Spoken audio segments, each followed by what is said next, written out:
Hotep, how's everybody doing? Hey, this is Michael Imhotep, founder of the African History Network, host of the African History Network show. I'm a talk show host, researcher, lecturer, and writer. It is Wednesday, January 23rd, 2019. And we're live, broadcasting on our Facebook fan page, the African History Network, the African History Network. And then also on our YouTube channel, Michael Imhotep, I-M-H-O-T-E-P. So share this broadcast on your Facebook pages and YouTube pages, etc. All right. Okay, so I wanted to do this broadcast. I've talked about Trump's government shutdown, and this is the 33rd day of Donald Trump's government shutdown. This is his shutdown. And remember, December 11th, 2018, he met with Nancy Pelosi and Senator Chuck Schumer in the Oval Office and said he would take responsibility for this shutdown. Right. But an aspect of this shutdown that is not talked about a lot is the negative impact that this shutdown is having on African-American owned businesses. OK, and that's what I want to talk about some here. The negative impact it's having on African-American owned businesses, and also how African-Americans in general are disproportionately negatively impacted by this shutdown, and then also some things that we can do to try to make it through this shutdown. Those who are negatively being impacted by it, we don't know when it's going to end. We know this is day 33 of Trump's shutdown. We also know that there have been 10 bills that have passed the House of Representatives to fund border security and get the government back open, and Senator Mitch McConnell, is not letting those bills come to the Senate floor for a vote because he knows they will probably pass. Okay. All right. So everybody share this broadcast on your Facebook pages. Invite your friends to tune in. Now, African-American owned businesses, post the name of your business here on the thread of the broadcast. Post the name of your business here on the thread of the broadcast. We'll let you know how you can advertise with the African History Network as well to help promote your business. Email us at customerservice@africanhistorynetwork.com, customerservice@africanhistorynetwork.com, okay? And let me share this information here as well. All right, so blackenterprise.com has a really good article I saw a few days ago. It's from January 17th, 2019. And I'm going to give you a number of different articles here, so get ready for it, okay? The government shutdown may destroy many Black businesses and budding entrepreneurs. The government shutdown may destroy many Black businesses and budding entrepreneurs, all right? And the reason why this is so important is because, one, many Americans in general, but especially African Americans, many of us don't understand that politics is the legal distribution of scarce wealth, power, and resources. Politics is the legal distribution of scarce wealth, power, and resources. And politics is also the writing of laws, statutes, ordinances, amendments, and treaties, their adoption, interpretation, and enforcement. So we really don't understand how important politics and government is and how it impacts every aspect of our life, regardless of who you are, okay? And more people are realizing this, excuse me, as this government shutdown progresses and as certain departments get close to running out of money, because the SNAP program is scheduled to run out of money by the end of February 2019, which means they won't have any more money for food stamps, for the bridge cards, things like this. Also, I saw an article, just to give you a quick example, I saw an article a few days ago, and I have to find it and post it on the thread of the broadcast. It dealt with how some grocery stores across the United States cannot accept bridge cards anymore. They can't accept food stamps. Why? It's not because the SNAP program has run out of money. It's because every 5 years, grocery stores that accept the SNAP program, that accept the SNAP payments, accept the bridge cards, they have to get their certification renewed every 5 years. So the stores that have submitted their application for renewal right? That department is shut down that renews their certification.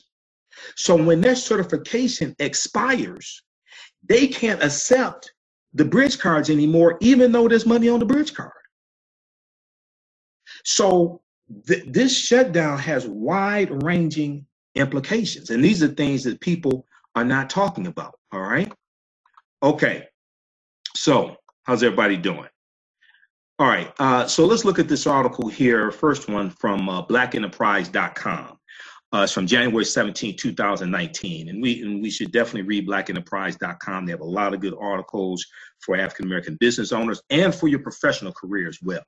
So this article is called "The Government Shutdown May Destroy Many Black Businesses and Budding Entrepreneurs." The government shutdown may destroy many Black businesses and budding entrepreneurs, all right?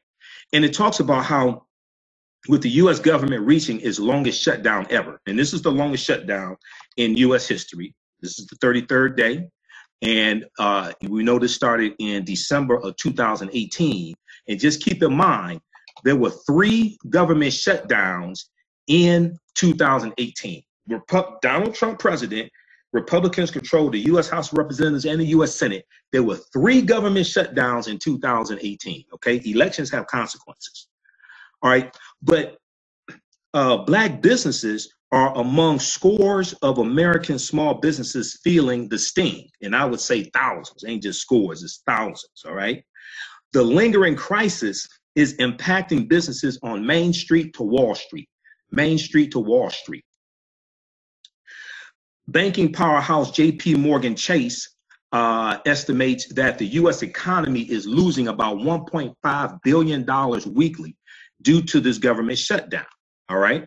And just keep in mind, just back up for one quick minute, just keep in mind, this shutdown happened because Donald Trump is a punk, and he's scared of Ann Coulter, he's scared of Laura Ingraham, he's scared of these right-wing radio hosts and pundits, and he's scared of Rush Limbaugh, okay? Because the U.S. Senate, because the bill that passed the U.S. Senate by a verbal vote, a verbal yay vote, he said he would sign that bill, okay? This is before the government shutdown started. Then the right-wing pundits lashed out at him and said, if you don't get funding for for this fake-ass wall, you're not going to be able to get funding because Republicans of the Democrats would take control of the House of Representatives. Okay, so then he did a 180 and said he wasn't going to sign the bill that didn't fund his fake wall. Okay, even though Republicans had control of the House of Representatives and the U.S. Senate for 2 years, and they did not pass any bills to fund his fake wall that he lied and said Mexico was going to pay for. Let's just understand how we got here. Okay, all right, so this is an example of how elections have consequences, and unfortunately, or for some people, they may say fortunately, I don't wish harm on anybody in general, but there are exceptions. Some of the same people who voted for Donald Trump are some of the same ones not getting their paychecks, and they're standing in food lines, and they're selling blood plasma, and they're getting evicted from their homes and things like this. I don't wish harm on anybody, but karma is a mother. Okay, so I'm just saying.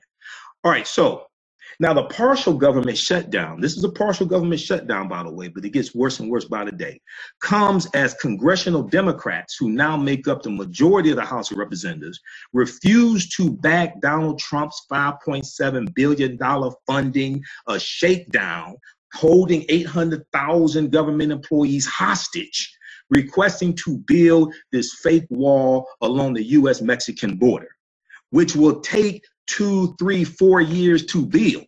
So what emergency is it going to solve on the Mexican border? And it's not going to do anything for the drug tunnels that run underneath the ground that connect Mexico to the U.S. And they're using these tunnels. And each day we see more and more articles coming out about these tunnels being discovered. And in the history of border control, there have been over 200 underground tunnels that they've discovered that are used to run drugs. The wall don't have nothing to do with that. And if we really want to deal with facts and evidence, right? You have more undocumented immigrants coming through the Canadian border than you do coming through the Mexican border. So why isn't Donald Trump talking about building a wall along the Canadian border, which goes all the way across Northern America? Look at the fact checking from the Associated Press. You got more undocumented immigrants coming through the Canadian border than you do coming through the Mexican border. Why? Because the majority of them are white.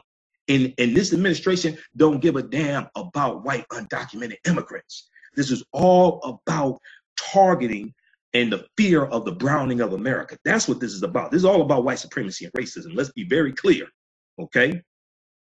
All right, so African-American owned businesses, business owners, they've been sharing their pain in various articles about how this government shutdown is negatively impacting their businesses. Now, one small African-American business owner, speaking on condition of anonymity, says that the shutdown is hurting his business in many ways.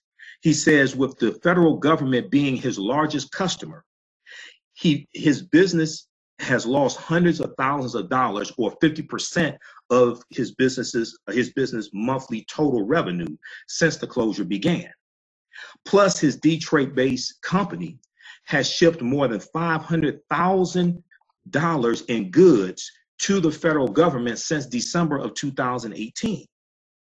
And though he has a purchase order for goods, he can't receive payment as there are no federal employees to process the invoice.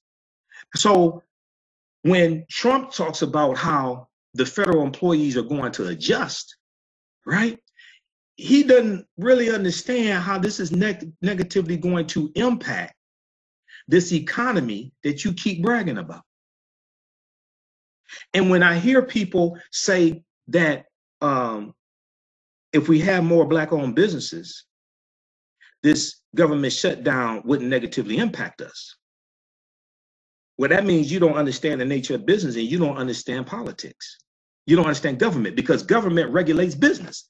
Government and economic conditions that largely are impacted by policies impact businesses, either positively or negatively. Now, I'm not somebody that just studies history. My degree is in business administration. I taught entrepreneurship for 7 years. I worked in corporate America. I've done business consulting for 7 years. I've done consulting for nonprofit organizations, educational institutions, private-owned businesses. So I ain't just talking about what I read in the book. I'm talking about what I know from experience. And I'm somebody who managed a company that had government contracts also. State government contracts and county government contracts. So I understand this better than the average person. So, and people post the name of your African-American owned business here on the thread of the broadcast, okay? And we'll let you know how you can advertise with the African History Network as well on the audio podcast of our radio show, the African History Network Show, okay? Email us at customerservice@africanhistorynetwork.com, customerservice@africanhistorynetwork.com for more information, all right? Let's continue here. All right, and this is from the article from blackenterprise.com. Now, Ken Harris is the president and CEO of the National Business League. Now, I know Ken Harris. Ken Harris is a friend of mine. I live here in Detroit. Ken Harris used to head up the International Detroit Black Expo years ago, and I worked with him along with a number of other African-American entrepreneurs on the International Detroit Black Expo here in Detroit, okay? And we've been on radio shows together here in Detroit as well. Now, the National Business League, right, used to be known as the Negro Business League. That was founded by Booker T. Washington in 1900. Is now known as the National Business League, okay? So Ken Harris is the president and CEO of the National Business League, and he says no one wins in partisan gridlock. He added that African-American owned businesses are suffering the consequences of the government shutdown, affecting their ability to serve their customers, assess much needed capital, and deliver quality services on time. The National Business League is the nation's oldest trade association for African-American owned businesses with 15,000 members. Ken Harris says the NBL, National Business League, the NBL members who are African-American suppliers to the federal government have been hurt by the shutdown. Those firms include businesses offering professional services, construction, logistics, and facility maintenance services, to name a few. He noted that African-American owned businesses, African-American businesses contracting for the federal government will not be paid until the shutdown ends. Now, there are going to be some African-American owned businesses that go out of business because of this, because they can't get paid. And we know that our businesses are undercapitalized. So if you can't get paid for 30 days or 60 days and you render services, you have to pay your employees. You have creditors that you have to pay. You have vendors, suppliers you have to pay for the goods that you had to get, okay, on credit to fulfill your contract with the federal government. They may give you an extension. They may not give you an extension. You may have already had a previous extension because of problems you ran into. All right, so this has wide-ranging negative implications. And then the other thing is that, because I hear a lot of people saying, well, if we own more businesses, we wouldn't be impacted by this, right? You realize that the Small Business Administration, that a lot of businesses go to get SBA loans, they're not processing loans anymore because of this government shutdown. So you can't get funding. If you put in a loan application through the SBA, it's not being processed right now. Also, we know that there's going to be, even though Trump has ordered 30,000 IRS agents back to work for free until the government shutdown is over with, to process tax refunds, tax returns and tax refunds, is going to be a slowdown in that as well, which will negatively impact the economy. Because people take their tax refunds, they go buy cars, they go get caught up on bills, go buy all types of things, right? But that negatively impacts African-American owned businesses because there's a delay in those funds going to African-American owned businesses also.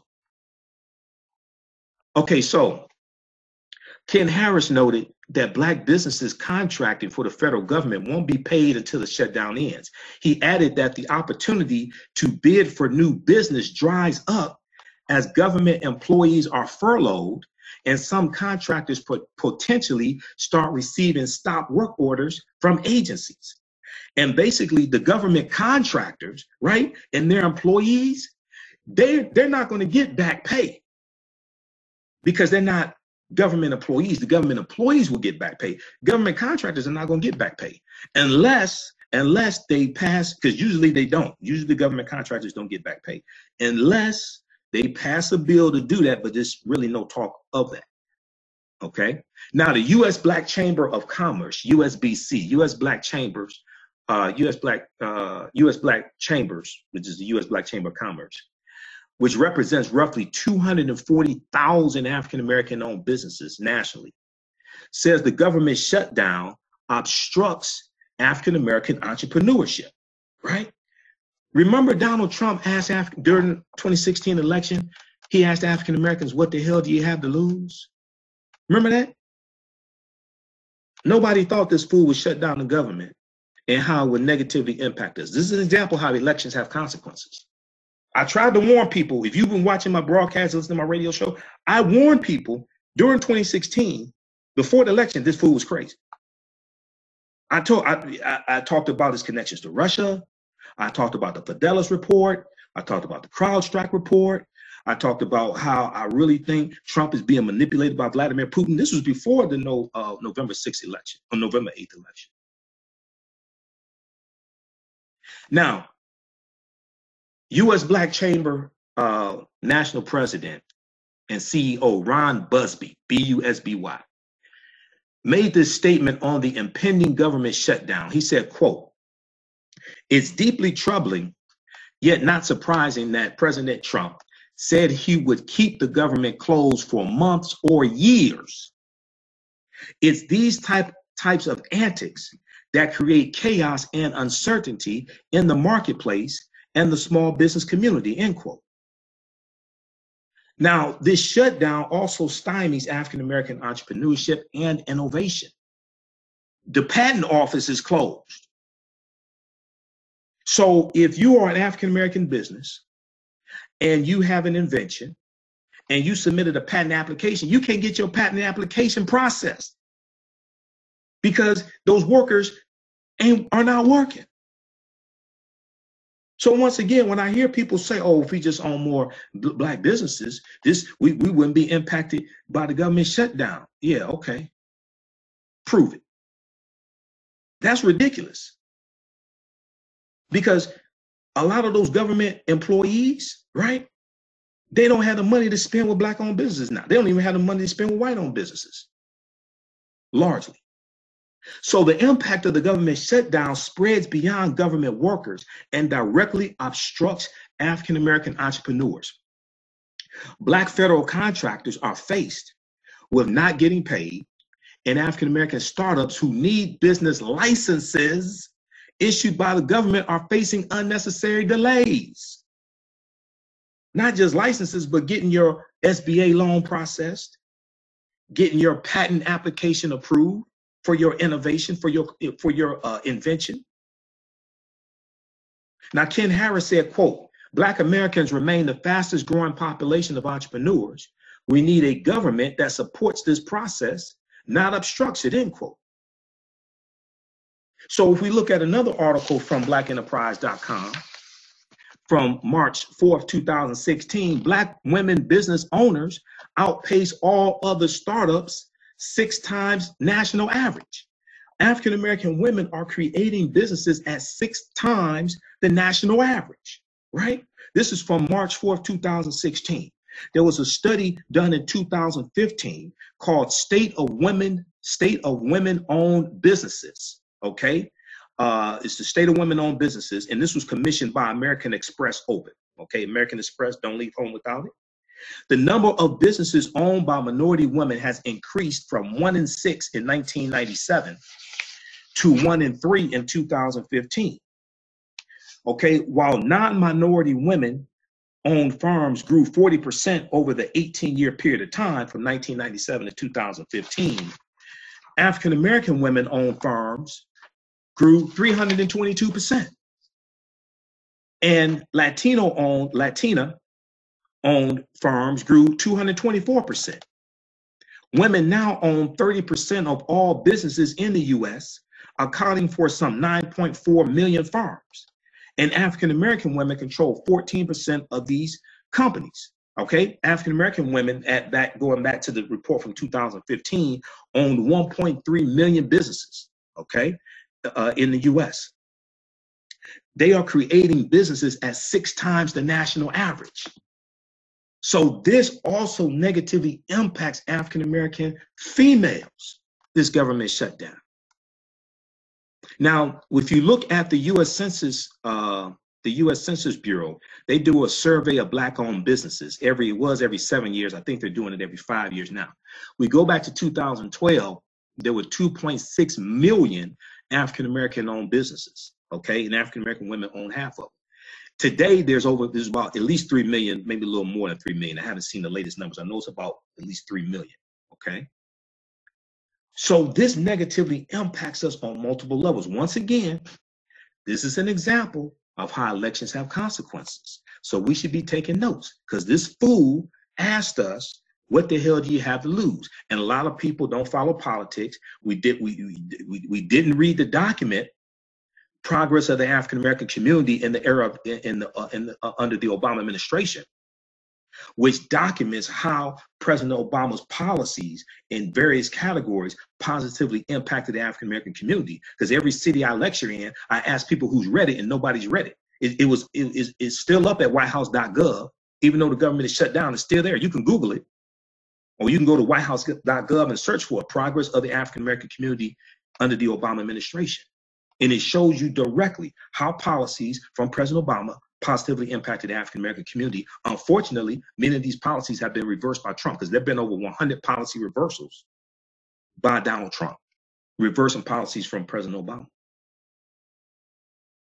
So we don't understand how elections have consequences, okay? All right, we'll come to some of your comments here in just a minute. I'm trying to get through some of this, and I don't want this to be a 3-hour video either. So the impact of the government shutdown spreads beyond government workers and directly obstructs African-American entrepreneurs. African-American federal contractors are faced with not getting paid, and Black startups who need business licenses issued by the government are facing unnecessary delays. Now, another fallout of the shutdown is the inability for small businesses to seek loans from the U.S. Small Business Administration, which is a reallocation of taxpayer dollars. Do Black people pay taxes? Hello. So the Small Business Administration, the loans they give out, where does the money come from? Taxpayer dollars. So even though we want to look at different sources of funding, and we want to look at friends, families, and fools, FOOLS, and we want to deal with cooperative economics, things like this, you may have to look at the Small Business Administration, and I don't have a problem with that because that's our money. Our taxpayer dollars pay for that. So we need to look at different pots of money. So another fallout of the shutdown is the inability for small businesses to seek loans from the U.S. Small Business Administration, which is a reallocation of our taxpayer dollars in the first place. The SBA, the Internal Revenue Service, Department of Agriculture, Department of Commerce, and several other federal departments provide services crucial to businesses in several industries, including housing, lending, farming, and even craft beer brewing, the Washington Examiner reported. Just a couple of days ago, Roland Martin on his daily digital show, Roland Martin Unfiltered. Watch that every day, Monday through Friday. Follow him on YouTube, Roland Martin on YouTube. Follow him on Facebook, Roland Martin on Facebook. Don't matter what you think about him. His personalities don't matter. It's the information. To hell with all the like and dislike. He interviewed John Boyd. John Boyd is the national president of the Black Farmers Association. John Boyd is a soybean farmer.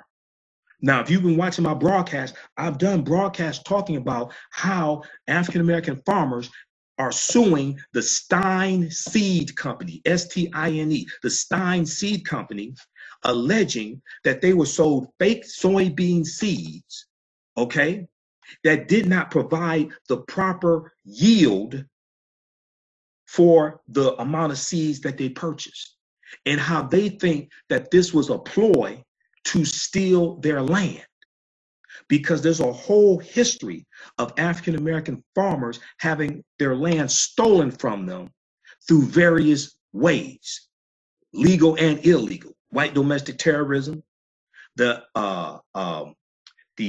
heirs property loophole in the law, a number of things. Go back and watch the broadcast I did, because I did about a 3-hour broadcast dealing with that, okay? Dealing with Black farmers. But African-American farmers who are soybean farmers are disproportionately negatively impacted by this government shutdown.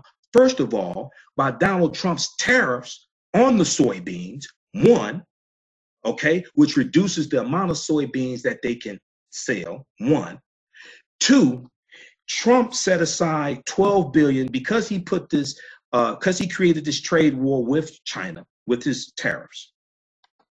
He allocated $12 billion in relief for the soybean farmers, okay, who were negatively impacted by this tariff, this trade war he created with China.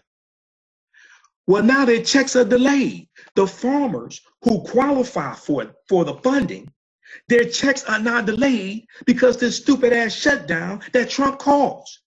John Boyd is one of those farmers whose money is held up. This is I didn't see any other interviews that media did with John Boyd. Roland Martin interviewed. Go on Roland's YouTube channel. Okay, this was a couple of days ago. So it was I think it was yesterday. I think it was the 22nd, January 22nd. Go watch that interview, and we'll try to post a link here on the thread of the broadcast, because John Boyd goes in depth. Now, farmers are business owners. They're entrepreneurs. He's showing you how government impacts business. This is what I try to keep explaining to people. Dude, businesses do not operate independent of government. Government regulates business.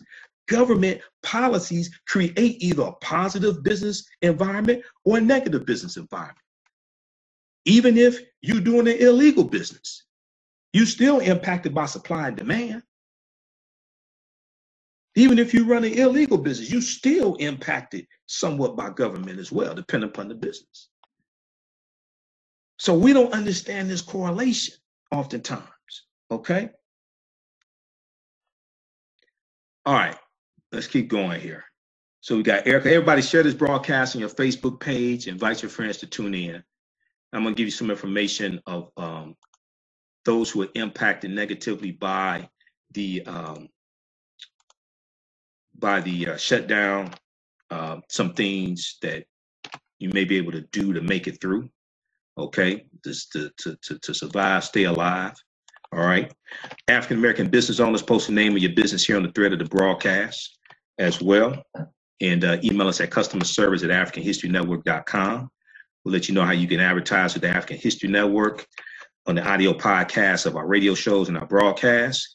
Reach thousands of people across the country with each broadcast as well, all right? And if you like this type of information, you can also donate to the African History Network, paypal.me/the AHN show, paypal.me/the AHN show, or go to our website, africanhistorynetwork.com. If you don't have a PayPal account, click on the yellow donate button, all right? And that helps us to keep doing the research, stay on the air, keep broadcasting as well. All right. And also the sale of our DVDs and our online courses also at africanhistorynetwork.com. All right, let's continue.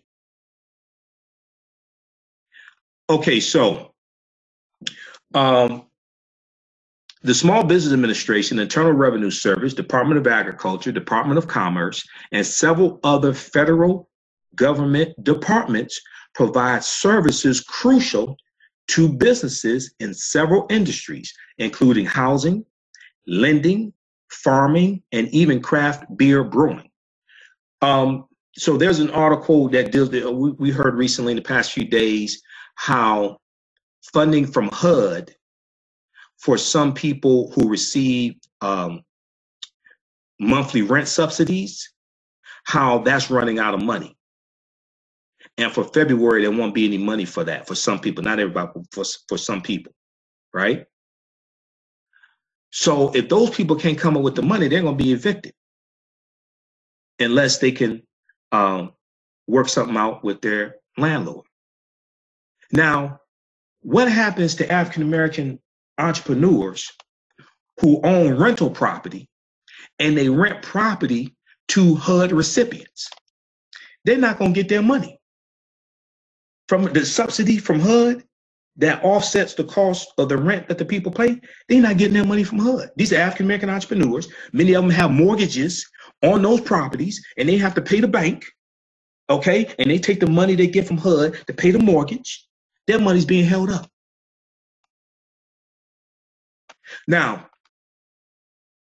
Ken Harris of the National Business League, President and CEO, says Black businesses are undercapitalized in terms of access to capital, and due to the shutdown, the SBA will not be processing loan applications, which means companies applying for funding will have to wait until the government shutdown ends. Now, John Ahrensmeyer, A-R-E-N-S-M-E-Y-E-R, John Ahrensmeyer, who's the founder and CEO of the Small Business Majority, talked about the shutdown's impact on small businesses. The National Business Advocacy Group regularly engages with a network of 58,000 small business owners and works with more than 1,000 business groups. He said, quote, the ongoing partial federal government shutdown will reportedly cost the United States tens of billions of dollars, and America's small businesses will be left with a large portion of that bill, end quote. Now, with much of the government shuttered, loan applications sent to the SBA are on hold. Small firms that contract with the government are not getting paid, and local small businesses that frequently serve federal employees are losing sales. So if you're in the Washington, D.C. area, you're in the Virginia area, you're in that DMV area, okay, Delaware, Maryland, Washington, D.C., and you have a small business, you have a restaurant, you have a club, you have a grocery store, what have you, you have businesses, and you get a lot of federal employees, your business is drying up, which means you got to lay off workers. But your bills are still up here, right? But your revenues drop down to here. And then this is having a ripple effect all across the country. Now, John Ahrensmeyer went on to say, since most small firms have little, if any, financial safety net, a small dip in earnings can be an existential blow to many businesses. Quote, unfortunately, even an immediate end to the shutdown would not mitigate the damage already done to many small businesses. Lost revenue will not be recovered in many cases. Still, the longer the shutdown lasts, the more small firms will suffer. So we must end this political stunt immediately and fully fund the entire federal government with a clean spending package, end quote. Check out this article from blackenterprise.com. The government shutdown may destroy many Black businesses and budding entrepreneurs. It is doing that. Okay, it is doing that. All right, and then also look at the article from another one from blackenterprise.com. Black women business owners outpace all other startups 6 times national average. Because African-American women are creating businesses 6 times the national average. Their businesses are undercapitalized. We saw that the average revenue for African-American owned businesses dropped from about $76,000 a year down to about $54,000 a year. Okay. And also we must keep in mind that about 95% of African-American owned businesses don't have any employees. It's just the owner or owners. All right, so let's come to some of your comments. I'm going to share some other articles with you because there was a good one from NBC News dealing with how people are turning to small gigs to get money. There was one from blackamericaweb.com from the Tom Joyner Morning Show, how to survive the government shutdown. Okay. And then also there was one from thegrio.com that deals with how this shutdown is disproportionately negatively impacting African-American families, not business owners, but African-American families in general. Why? Because African-Americans make up 18% of federal government employees, right? So when we talk about government shutdowns, that disproportionately impacts us. We're about 14.4% of the population, 47.4 million African-Americans in the country based upon the U.S. Census press release from June of 2018. Okay, 47 million of us. But we're 18% of federal government employees. All right, and there are a number of reasons why for this also. We're disproportionately reliant upon the federal government, okay, because there's a history of many of our businesses being wiped out for various reasons, whether it's us losing 14 million acres of land from 1920 to 1975, after we acquired 15 million acres of land from 1865 when the Civil War ended up to 1920, whether it's the U.S. Interstate Highway Acts in 1952 and 1956 that drove 41,000 miles of U.S. interstate highway all throughout the country. And it ran through about 1,600 African-American communities, wiping out our businesses, wiping out a lot of our homes, disrupting our communities. So when people think, well, because of the civil rights movement, we just abandoned our businesses and started spending our money on white people, that's not what happened. A lot of our businesses were destroyed because the expressways came through and ran through our communities. It happened right here in Detroit. I-375 ran through Black Bottom and Paradise Valley, knocked out about 300 businesses, knocked out a lot of our homes. That happened all across the country. This is during the civil rights movement. This is during the civil rights movement. A lot of our businesses were being eradicated, okay? So people have to read this book, How White Folks Got So Rich, The Untold Story of American White Supremacy. How White Folks Got So Rich, The Untold Story of American White Supremacy. This is put out by the Nation of Islam Research Group. It's thoroughly documented, excellent book, which deals with the history of how laws and public policies have been used against African Americans to destabilize our communities, wipe out our businesses, and it deals with a history of a maldistribution of wealth, power, and resources into the hands of the dominant white society. You can get this from finalcall.com, finalcall.com, or NOI.org. Okay, Nation of Islam Research Group, NOI.org. It's $10. This is the third edition. Okay, I have all three editions. This is the second edition. The second edition has guy used to own the Clippers. Okay, the LA Clippers. I forgot his name, but he's on the cover of the second edition. Okay, it'll come to me in a minute. Yeah, Donald Sterling. He's on the cover of the second edition. All right. So check these out. Of course, Black Label White Wealth by Dr. Claude Anderson, Powernomics by Dr. Claude Anderson. But these are things you can put in your pocket, right? These are little pocket-sized ones that you can get through very quickly. Okay, let's continue here. All right, so we have Eugene. Jackie said, I have that book. Charles, preach it. And I have some more information for you, so don't go anywhere. I have more information for you. But let's go to some of your comments here, okay?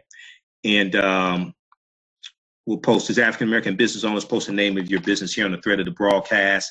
Email us at customerservice@africanhistorynetwork.com. We'll give you information on how you can advertise with us. First month is 50% off. Second month is free. First month is 50% off. Second month is free. It's very affordable. We take your 30-second and 60-second audio commercial that either you record or we record for you for free. No additional charge, and we put it into the audio podcast of our radio show, the African History Network show, that I've been doing for 9 years, and we do that Sunday nights, and then some of the broadcasts we do throughout the week.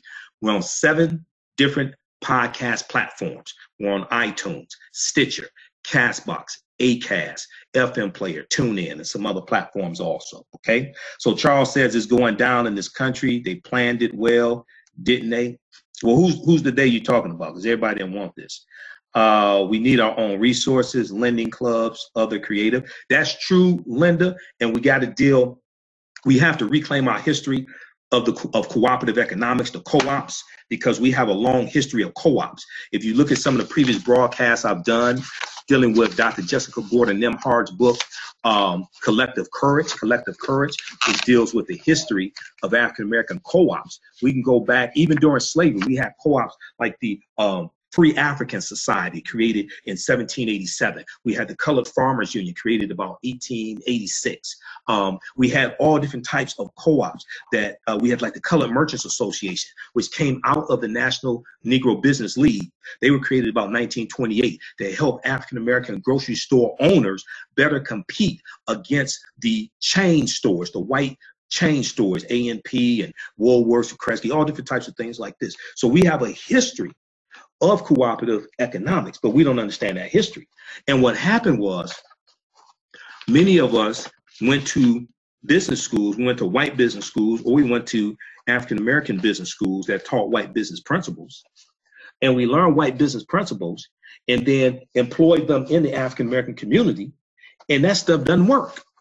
Those business principles were not designed for African Americans. They don't incorporate into them our history, our psychology, our culture, anything like that. Okay? And I'm somebody with a degree in business administration from a white business school, Wayne State University in Detroit. I'm telling you, a lot of that stuff you learn in the textbooks, a lot of that stuff don't work for us. Our history is different.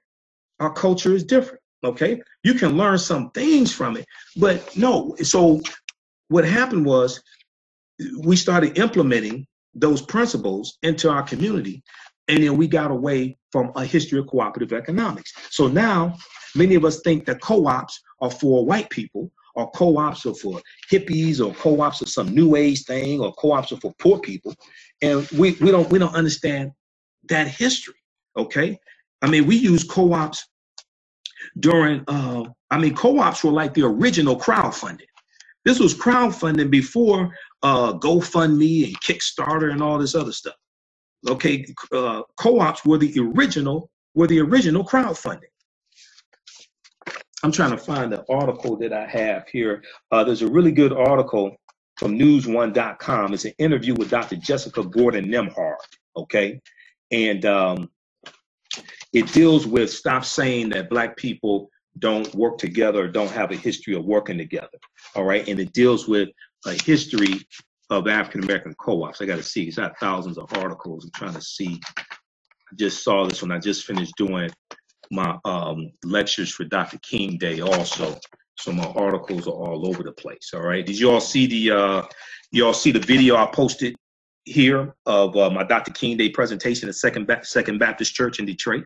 Go check that out. We have it. Just click on videos, the African History Network, our fan page on Facebook, and it's also on my YouTube channel, Michael Imhotep. All right. All right. Linda said other creative sources, but even with alternative lending sources, our businesses are still governed by regulation, government, etc. All right. So we have to keep that in mind. This is why politics is so important. This is why voting is so important.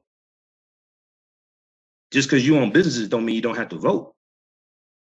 Because regulation impacts your business. Politics impacts your business. And the economic environment created by regulation and policies impacts the economic condition of your customers. You ever try to run a Black-owned business during a recession? Come on. All right. Erica said, Ujamaa, cooperative economics. Yeah, fourth principle of Kwanzaa, the Nguzo Saba. The Black Panther Plan. Now, what do you mean, Precious? You're talking about the Black Panther Party for self-defense. Now, what do you mean? Charles says it's going down.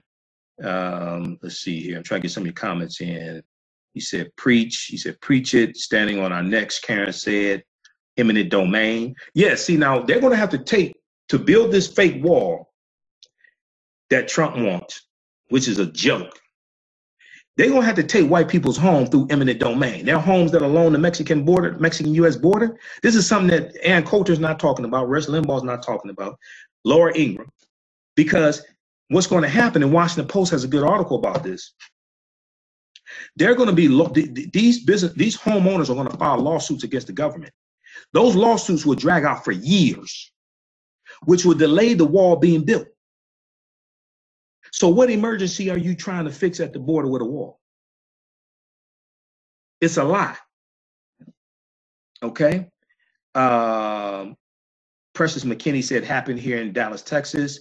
Jackie said, I have that book. I guess she's referring to How White Folks Got So Rich, The Untold Story of American White Supremacy. Also another good book to get. We need to study the U.S. Constitution because Nancy Pelosi is giving Donald Trump a crash course in Article 1 of the U.S. Constitution.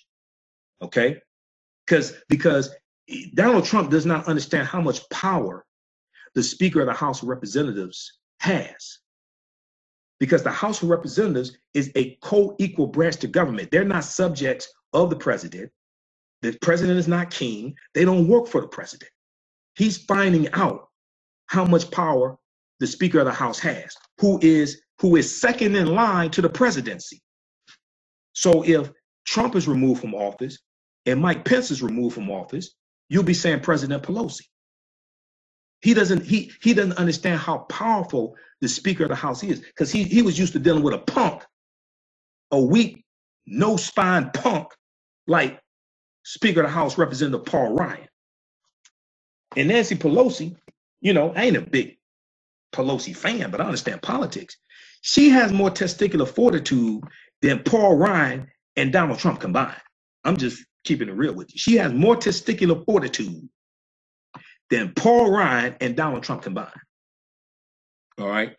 I-95 interstate, Dotson said, okay. Running through the African-American communities, wiping out our business, how quickly we forget, Erica said. Yes, eminent domain has really hurt us, Patricia said, okay. All right, let's keep going here. All right, and very quickly here, we have our 8 digital download, our Black Panther 8 digital download bundle pack on sale $30, regularly $80. It has 3 of my lectures dealing with the film Black Panther, which is up for 7 Oscars. And 5 of my other presentations is all digital downloads, watch all around the world. You can download the presentations. It's regularly $80 on sale $30. We just posted a link here. It's also at our website, AfricanHistoryNetwork.com. Okay, all this helps to support the African History Network, help us to keep doing the research, keep doing the broadcast, pay the bills, stay on the air. All right, so thegrill.com had a good article from January 16, 2019. Experts state that the shutdown has deeply affected Black families. Experts state that the shutdown has deeply affected Black families, okay?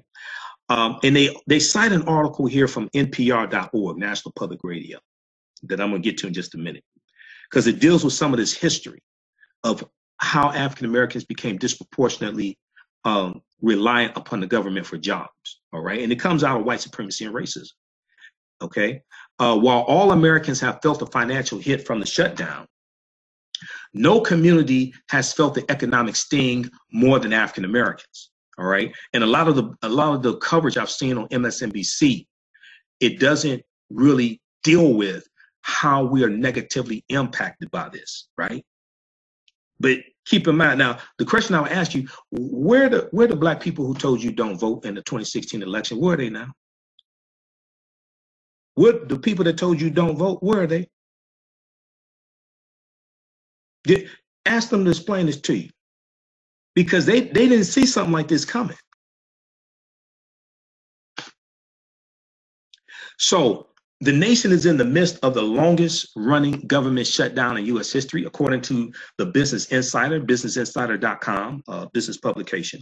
800,000 federal employees and millions of government contractors are currently going without pay. Almost a month, and so we're 33 days in now. The damage is not only taking place on the national economy, but it is also affecting many African-American federal workers and their families. National Public Radio's All Things Considered host, Ari Shapiro, spoke with The Guardian, theguardian.co.uk, which is a United Kingdom publication. Ari Shapiro spoke with Jamil Larty, who's a reporter for The Guardian, about how the shutdown has disproportionately affected African Americans, who make up more of the federal workforce than any other population. In the NPR interview, Ari Shapiro stated that for generations, government work has provided good wages and job security for African Americans who may have faced discrimination in the private sector. African American families not only have a fraction of the wealth of white families, but also, since many of them live paycheck to paycheck, are being severely affected by the shutdown. Okay, now we know a large percentage of American citizens, period, regardless of what race, don't have $400 on hand to handle emergencies. It's even worse for African Americans. Okay, all right, now let's see here. Let's continue. He said, quote, the profound racial wealth gap in the U.S. makes it far more difficult for the average Black American to sustain a long period without a paycheck as compared to a white American. Okay, we don't have numbers of, Black federal workers' wealth versus white federal workers' wealth. It's probably much closer than the broader disparity. But, so he goes on to say, but, overall, Black Americans are less likely to have friends, family, networks, access to credit, you name it. Things that will help you survive a period without a paycheck, they're less likely to have it, end quote. Remember who asked the question to Black people, what the hell do you have to lose? Now, lately also noted, Larty also noted that there's no precedent for government contractors to receive back pay when the shutdown ends. This is something I was talking about previously. The government contractors are not going to receive back pay unless a miracle happens, because they usually did not receive back pay in previous government shutdowns. Thus, no one fully knows if they will receive income for the weeks that they were furloughed. And since Black-owned firms make up 11.7% of registered federal contractors, by and large, these minority companies are going to be hit harder than others. The Business Insider also notes that the shutdown is not the only financial woe that America has to worry about. The U.S. is also dealing with the negative effect of the U.S.-China trade war. Stock prices falling, a slowdown in international growth, and conflict about the debt ceiling. Now, Jamie Dimon, who's the CEO of JP Morgan Chase, said the shutdown was a serious problem for the U.S. economy and cited research that found that the U.S. GDP, gross domestic product, growth could go to zero if the shutdown continued.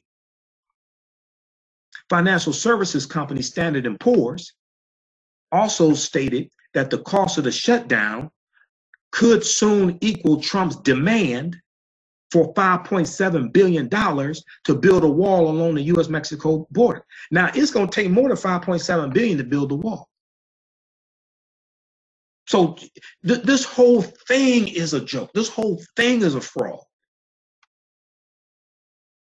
Jamie Dimon went on to say, quote, the longer the shutdown drags on, the more collateral damage the economy will suffer.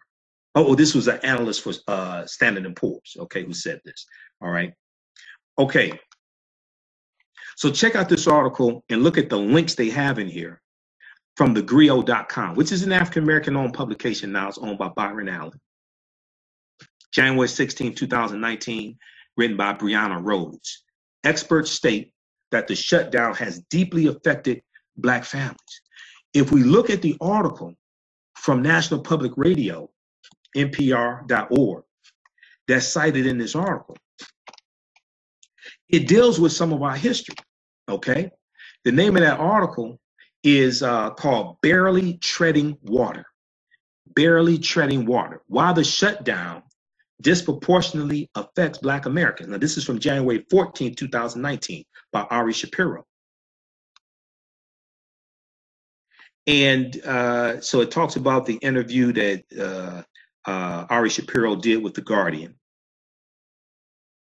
And in the article from NPR.org, it says African Americans make up a higher percentage of federal workers than they do of the non-government workforce.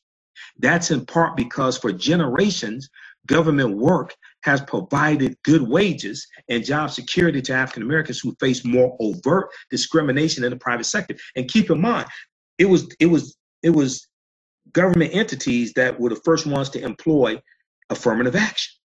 Affirmative action was signed into law September 25th, 1965. I think it was September 25th, 1965, by President Johnson. That was Executive Order 11246. Okay? And even going back before that, you look at something like Executive Order 8802, which was about 1942. Okay, or 1941. That was signed by President Franklin Delano Roosevelt. It was signed because that was pushed by A. Philip Randolph, right? So when I did, if you saw my presentation dealing with the history of why African Americans switched from the Democratic Party to the Republican Party, and I have those articles here because I just saw them, right? It was because of policies. It was because of policies, and it was because the Republican Party started ignoring our issues. Going back to the 1920s, okay? And I'll probably do another broadcast dealing with this. Going back to the 1920s. You go back to 1928, you had the Lily White movement. The Lily White movement that was started by the Republican Party. Herbert Hoover in 1928 was the Republican nominee for president. He was running against a Northern Democrat named Al Smith, okay? A Northern Democrat.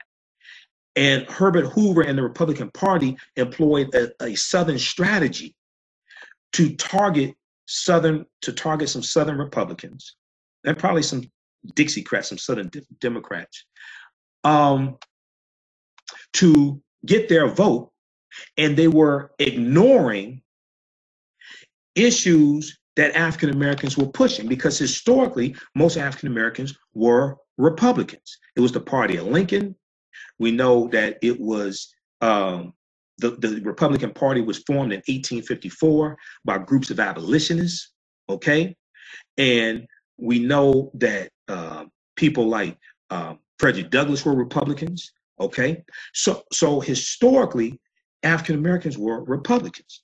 The party was totally different back then than it is now. But what happened was you had a rise of the Ku Klux Klan going back to 1915 because of the movie The Birth of a Nation that came out February 8th, 1915, which showed the Ku Klux Klan as being the heroes and rejuvenated the Ku Klux Klan, which was founded December 24th, 1865 in Pulaski, Tennessee. Right after the 13th Amendment is ratified December 18th, 1865. And it's the 13th Amendment that legally freed the enslaved Africans. This is after the Civil War ended. The Civil War officially ended June 2nd, 1865.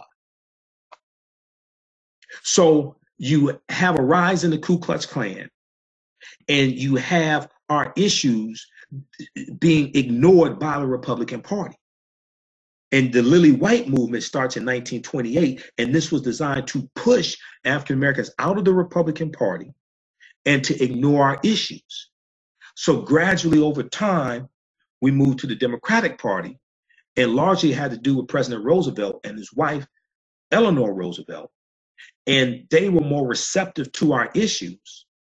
And over time, the Democratic Party became more receptive to our issues. And in 1941, you had Executive Order 8802. And this came about, Britannica.com has an article about it. They talk about it here in the article from NPR.org, but I dealt with this in my presentation, dealing with the history of why and how African Americans switched from the Republican Party to the Democratic Party. It was not because of the Civil Rights Act of 1964. That's not true. Because by 1960, 2/3 of African Americans had switched from the Republican Party to the Democratic Party by 1960. So it wasn't because of the Civil Rights Act of 64. That's misinformation. But what was Executive Order 8802? Okay, this is an example of speaking truth to power and leveraging your power to push an agenda to create economic opportunities. So Executive Order 8802 was enacted on June 25th, 1941 by President Franklin D. Roosevelt that helped to eliminate racial discrimination in the U.S. defense industry and was an important step toward ending discrimination in the federal government employee practices overall. So this is before affirmative action. Affirmative action was first mentioned by President Kennedy in 1961. All right. So what happened was you had A. Philip Randolph, who was the leader of he was the head of the Brotherhood of Sleeping Car Porters. Okay. And he had long fought for African American rights and employment opportunity and things like this. Right. And at the time when the United States was preparing for war, however, President Roosevelt had shown little interest in civil rights, being more concerned with having the war mobilization go smoothly and quickly. Okay, now January 25th, 1941, that's before the U.S. gets involved in actually fighting World War II. We know Pearl Harbor's bomb December 7th, 1941. Prior to that, the U.S. was involved in what was called the Arsenal of Democracy. The Arsenal of Democracy. So President Roosevelt gave an address, and he talked about how the U.S. could become the Arsenal of Democracy, which meant the U.S. Produce military equipment and military weapons for the Allies in the World War II. So you had corporations who had government contracts to produce military weapons. And General Motors and Ford were some of those contracts, and Chrysler. The big three got filthy rich off of government contracts. And from 1942 to 1945, and a lot of that was taking place in Detroit, okay? 1942 to 1945, the big three stopped producing cars, and they're producing military equipment. They're producing B-24 Liberator bombers. They're producing M5 tanks, things like this. So they had contracts with the federal government to produce all this military equipment, and they got filthy rich. And after World War I ends in 45, then we have the baby boomer generation that starts. These men are coming back home, right? And starting families. You have the baby boomer generation. They need houses. And this brings about the creation of the suburbs and the deindustrialization of the inner city and moving these industries out of the inner city into the newly formed suburbs. And the U.S. Interstate Highway Acts in 1952 and 56 are being used to create expressways going from the downtown district out to the suburbs, so they don't have to drive through the inner cities. And these expressways are running through the African-American community, wiping out our businesses, wiping out a lot of our homes. And they're using federal dollars from because the Federal Housing Administration was formed in 1934. Because of the New Deal, President Roosevelt. You had the Federal Housing Administration, you had the Homeowners Loan Corporation created in 1933. The Homeowners Loan Corporation is what created the whole redlining process, which discriminated against African Americans getting the FHA loans to buy property and to buy homes. Okay? See, if you read How White Folks Got So Rich, The Untold Story of American White Supremacy, it breaks all this history down. Dr. Claude Anderson deals with this in Black Labor, White Wealth also, and there are articles written about this. But you have to understand this chronology of history. Because we're talking about 1941, right? We go back to the Great Depression, 1929, and because of Herbert Hoover not properly handling the Great Depression, that economic catastrophe with the stock market crash in 1929, he loses the presidency to Franklin Roosevelt, okay? So you have the Homeowners Loan Corporation created in 1933, the Federal Housing Administration in 1934. All right. So when these men are coming back home from World War II, they are taking out low interest loans that are given by the Federal Housing Administration. And they are allowed to put 3% down on low interest loans and get houses built out in these newly formed suburbs. When African Americans try to take advantage of these loans, which are taxpayer dollars and we pay taxes, we're discriminated against them because of the redlining system, which was created by the Homeowners Loan Corporation, created in 1933 by the federal government. The federal government created the whole redlining system that was used by insurance companies. So this brings about the deindustrialization of the inner city after World War II, and this all had to do with white people who wanted white flight to separate away from African Americans because we were moving out of the South up north because of the Great Migration.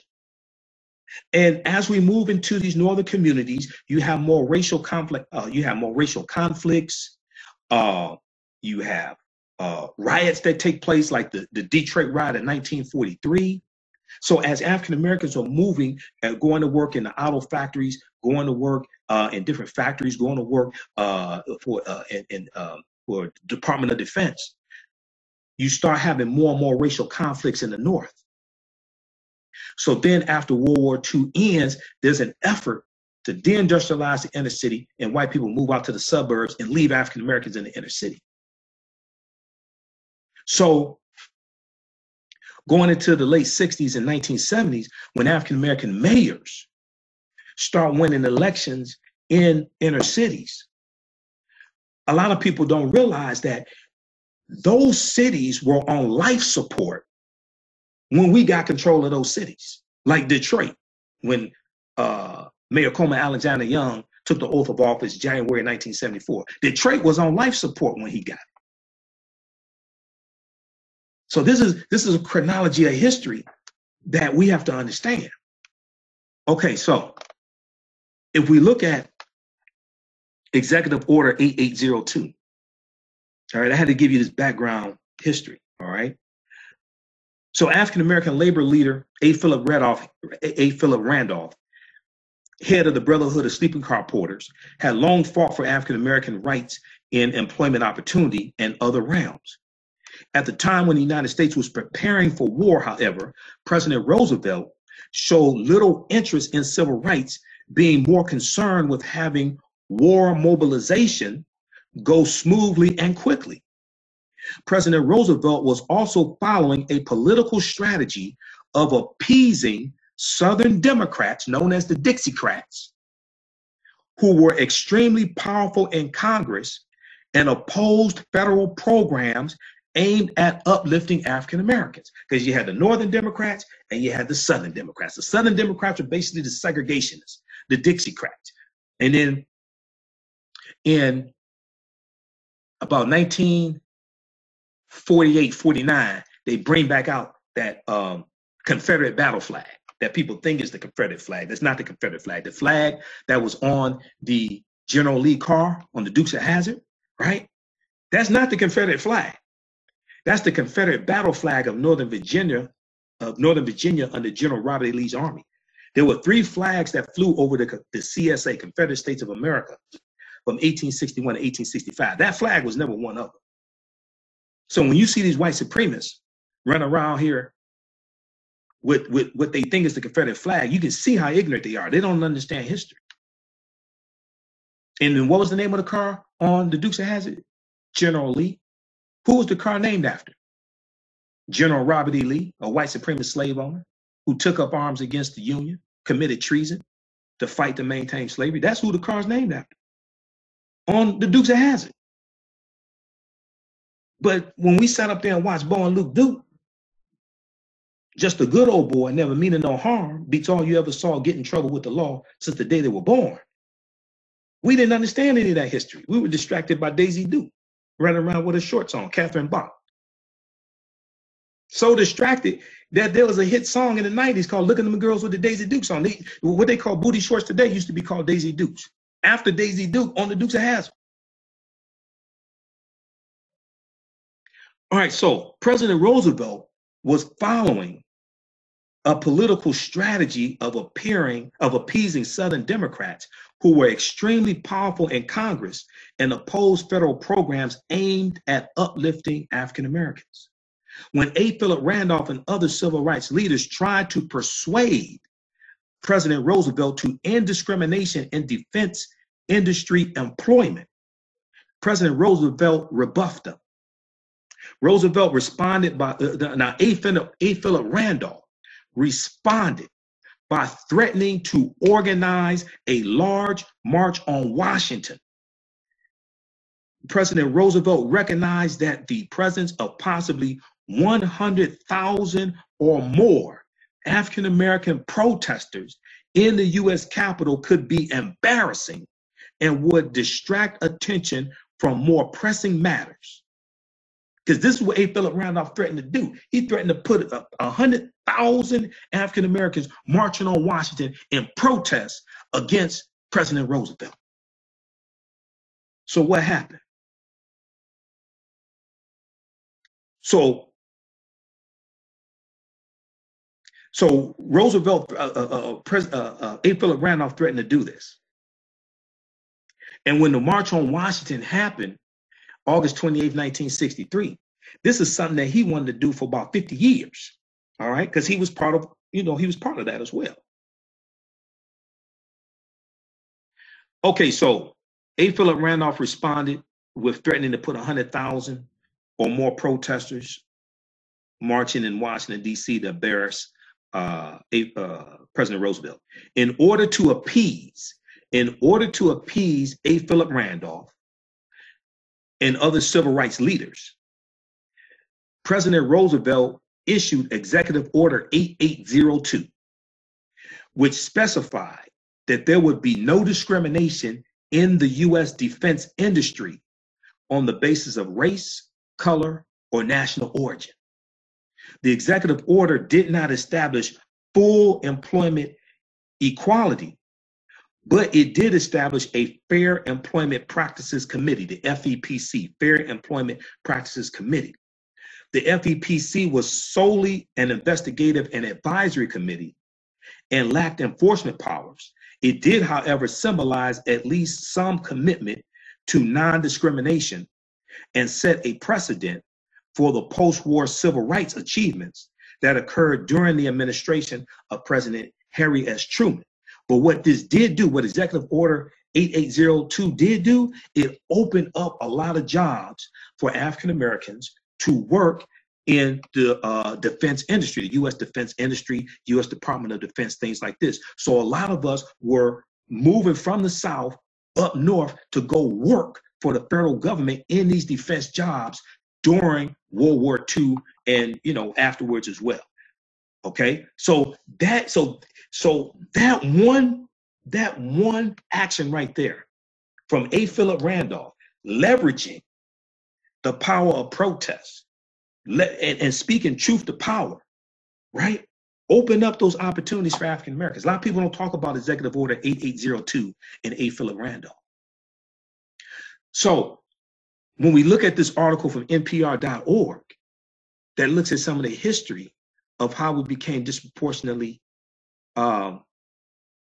reliant upon government jobs or working for the government, right? This comes out of white supremacy and racism and us being discriminated against in the private sector. So when they talk about, so in 1941, President Roosevelt signed Executive Order 8802, which banned race discrimination in the defense industry. And that's largely seen as the most important move in support of the civil rights of African Americans from Reconstruction all the way until 1964, when the Civil Rights Act was passed, which was July 1964, okay? July 2nd, 1964, signed into law by President Johnson. Now, the federal government, for fairly obvious reasons, just did a better job of abiding by the Civil Rights Act than the labor market at large. Now, we know that African-American families have a fraction of the wealth of white families. According to the U.S. Census Bureau, for every $100 in white family wealth, African-American families just have over $5. So what does that mean when Black government workers start missing a paycheck? The profound racial wealth gap in the U.S. makes it far more difficult for the average African American to sustain a long period without a paycheck as compared to white American workers, okay? Let's see, now we don't have, okay, so let's see, I'm trying to skip past some of this here. All right, so you can check out the rest of this article. This is the article cited in the one from thegrio.com, all right? So as tough as this is for government employees, they can at least expect to get back pay. Government contract workers may not, and you say that will also disproportionately affect Black business owners. How so? The reporter asked this question to Ari Shapiro. Actually, much more so, and that's the next thing we ought to look at. Unlike federal employees, there's no precedent for government contractors to receive back pay when the shutdown ends, so that income is just gone. African-American owned firms comprise just 2% of all small businesses in the country, but they make up 11.7% of registered federal contractors. African-American owned businesses basically make up 2% of US businesses, but 11.7% of registered federal contractors. So when Donald Trump asked African Americans, what the hell do you have to lose? We didn't understand this. Now that's almost the proportion of African Americans make up of the population. We're 14% of the population. Another way to put it would be Black employees are overrepresented by about 150% in federal employees. But Black firms are overrepresented by 550% in federal government contracting. I say that with the caveat that we don't know exactly how that trickles down to people's wages. But by and large, African-American owned firms are going to be hit much harder by the shutdown. Okay, so Then they deal with the gender divide. Women make up 60% of the federal workforce. Women in general make up 60% of the federal workforce. Now, women make up 51% of the US population. Okay? US population is majority women, by a little bit, 51%. Higher than the percentage they make up of the general population. Okay? 51% of the general population, basically, 60% of federal workers. What's the significance of that gender divide on African American families? African Americans are about 10.5% of the civilian labor force, but 18.4% of federal employees. According to the data from the Office of Personnel Management, the share of federal workers who are African American women is roughly twice as high in the federal government as it is in the greater civilian workforce. Okay? This won't be new to anyone who studies race in America or is cognizant of how it works, but is going to disproportionately affect African American women. And we know about 70% or so of African American households are headed by women, right? So this has a devastating impact on us economically. Elections have consequences. This is what I was trying to explain to people in 2016. People didn't understand this. They wanted to deal with personalities. I'm like, no, you need to deal with policies, and you need to deal with like people's temperament. It ain't about that personalities. It's understanding policies, and it's understanding when someone has no clue what the hell they're talking about. Like Trump, he has absolutely no clue what he's doing. He has no clue what the hell he's talking about. So do you get a sense that this prolonged shutdown, the second shutdown in 2 years, is going to affect the way African-American workers think about government jobs more broadly? And see, what happened was Trump entered into this shutdown and he didn't have an exit plan. He was bullied into it by right-wing talking pundits who were not elected officials, Rush Limbaugh, Ann Coulter, and Laura Ingraham, specifically. He entered into this government shutdown with no exit strategy. So do you get a sense that this prolonged shutdown, the second shutdown in 2 years, is going to affect the way African-American workers think about government jobs more broadly? So he responded, it would have to, right? The effect of repeated shutdowns is going to be cumulative. Because this started in late 2018. This is the third government shutdown of 2018 with Republicans controlling the House of Representatives, the U.S. Senate, and the White House. One shutdown 4 or 5 years ago is one thing. To have another one last year, 2018, and another one this year, 2019, and to see less light at the end of the tunnel is this one, in this one, less light at the end of the tunnel in this one than in previous shutdowns. It's affecting folks' financial stability. It's affecting their morale, and it's disproportionately affecting African-American workers. One of the folks who I talked to is a federal worker who described growing up in Prince George's County, which is one of the largest communities of middle class and upper middle class African-Americans in this country. That's largely because of access to so-called good jobs in the federal government.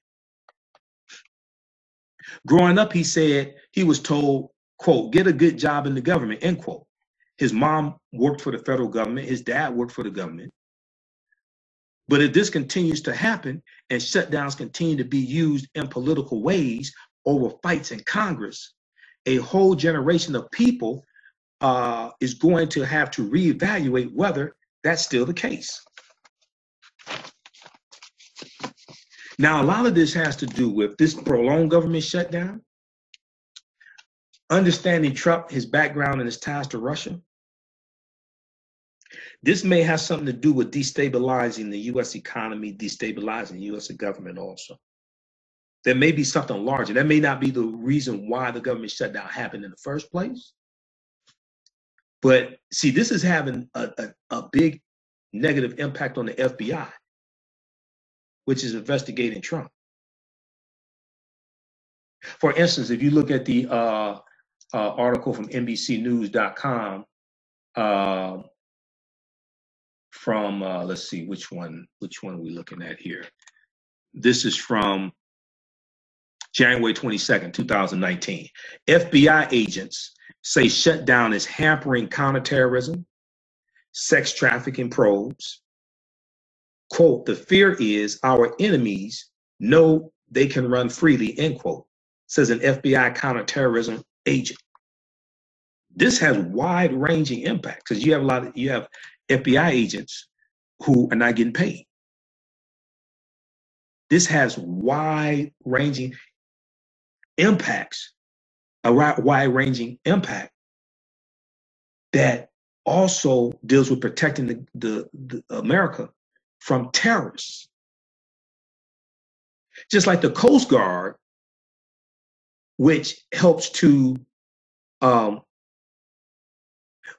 monitor undocumented immigrants, they're not getting paid. Secret Service is not getting paid, from my understanding. So even though that may have not been the original purpose of the shutdown, as time goes on, there could be something bigger to this. And if we go back, and I think it was in 2018, Matthew Whitaker is Donald Trump's acting attorney general. Matthew Whitaker was doing a cable news interview. I think it was CNN. This was before he was even considered, this was even before he was nominated to be acting attorney general. And he talked about a scenario of how Trump could slow down the FBI investigation by starving the FBI of financial resources. Now, I don't think he mentioned government shutdown. And we know from my understanding of this, Mueller's, the special prosecutor, his team is still being funded, but the FBI is different. So if you go back and watch what Matthew Whitaker said on cable news, then you look at these stories of what's taking place with the FBI because of this government shutdown, you start sitting back and saying, damn. And we know Trump constantly attacks the FBI. So you start sitting back and you start putting the pieces together. Even though that may not be the reason why the shutdown happened, but you start looking at why he wants the shutdown to continue, you start saying, well, damn, is there another agenda here? Okay, we're going to post this article here because I don't want you to think I'm making this up. We'll post this article here from NBCnews.com. Yahoo News has articles about this. Washington Post, all this. All you have to do is just Google FBI government shutdown. And you start reading these articles. You start saying, well, wait a second, because we know Vladimir Putin wants to separate the U.S. from its allies. He's trying to disrupt the U.S. economy, things like this. This is what I warned people about in 2016. People didn't want to listen to me. We look at this other article from NBCnews.com. Shutdown problems mount as workers poised to miss another check. So this coming Friday, they're going to miss another government check. Airports, the FBI, contractors, and businesses are among those feeling the impact. Okay, now we all have already seen more and more stories of TSA agents calling in to work because they can't work. They don't have money to get to work. They have to quit and find another job. So what if 50% of TSA agents have to quit? Then this slows down people being able to fly, people being able to get to business meetings, the airlines lose money. This has wide-ranging impact.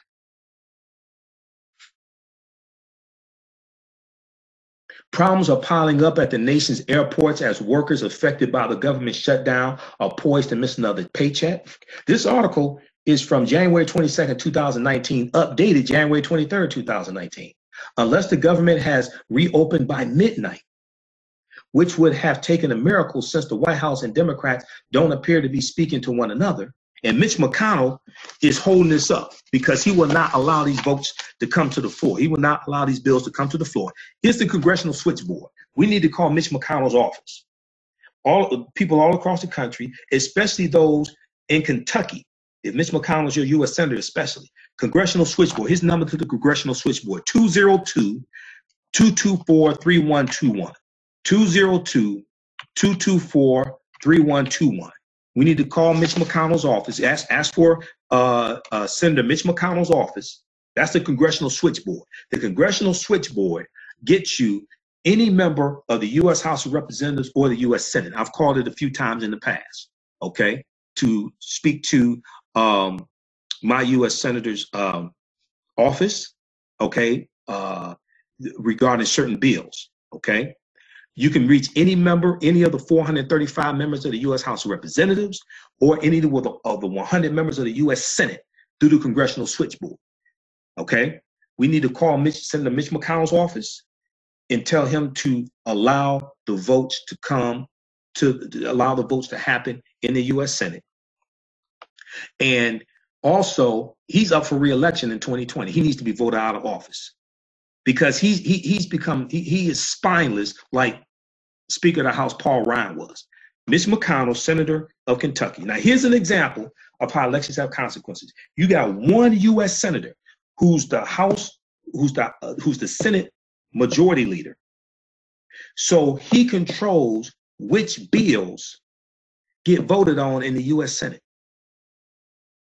And he's acting like an employee of Donald Trump, which he is not, because the U.S. Senate is a co-equal branch of government. That's why we need to study the U.S. Constitution and read Article 1 of the U.S. Constitution. The U.S. Senate is a co-equal branch of government. So here you have one U.S. Senator holding up paychecks for 800,000 Americans. And even if Trump vetoes the bill that passes the U.S. Senate, then the U.S. Senate, they can override his veto with a 2/3 majority vote. So they would need 67 senators to override his veto. So this is an example of how elections have consequences. So 2020, Mitch McConnell has to be voted out of office, period. He has to go. All right. So you got the number to the congressional switchboard once again. Names again, please, in writing. What are you talking about, Precious? Mitch is afraid that Trump pressed Donald gave his wife a job. That's correct. So Elaine Chao, who's the Secretary of Transportation, is Mitch McConnell's wife. That may be some leverage that Trump is using over Mitch McConnell to say, if you don't do what I want you to do over here, I'm going to fire your wife. This is one of the problems with having your wife work in the Trump administration and you're the U.S. Senate Majority Leader. That's just stupid. That's just stupid.